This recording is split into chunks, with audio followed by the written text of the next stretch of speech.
শেখ সাদি রাহিমাহুল্লাহ নাম শুনছেন না? ওনার একবার আর্থিক ভাবে খুব খারাপ অবস্থা যাচ্ছিল, ওনার পায়ে জোতা ছিল না, কি ছিল না।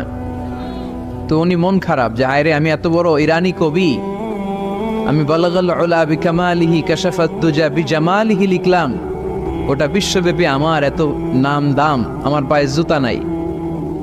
উনি বেজায় মন খারাপ করে রাস্তায় বেরিয়ে হাঁটছেন খালি পায়ে। হাঁটতে হাঁটতে হঠাৎ একটা লোকের দিকে তাকালেন, দেখলেন ওই লোকের দুইটা পাই নাই। কি নাই? পা নাই। এবার উনি আল্লাহর শুকরিয়া করেন যে আল্লাহ অনেক দিয়েছ, অনেক দিয়েছ, শুকর আলহামদুলিল্লাহ। এজন্য আপনার চেয়ে খারাপ অবস্থানে যে আছে তার দিকে একটু তাকান। আপনি আপনার অবস্থানে সন্তুষ্ট না, কিন্তু অনেকে আছে আপনার অবস্থানে আসার জন্য সংগ্রাম করে যাচ্ছে। আপনার অবস্থানটা, আপনার বর্তমান অবস্থানটা অনেকের কাছে স্বপ্ন। সে স্বপ্ন দেখে আপনার জায়গায় পৌঁছার। এজন্য সব অবস্থায় শুকরিয়া করতে হবে কার?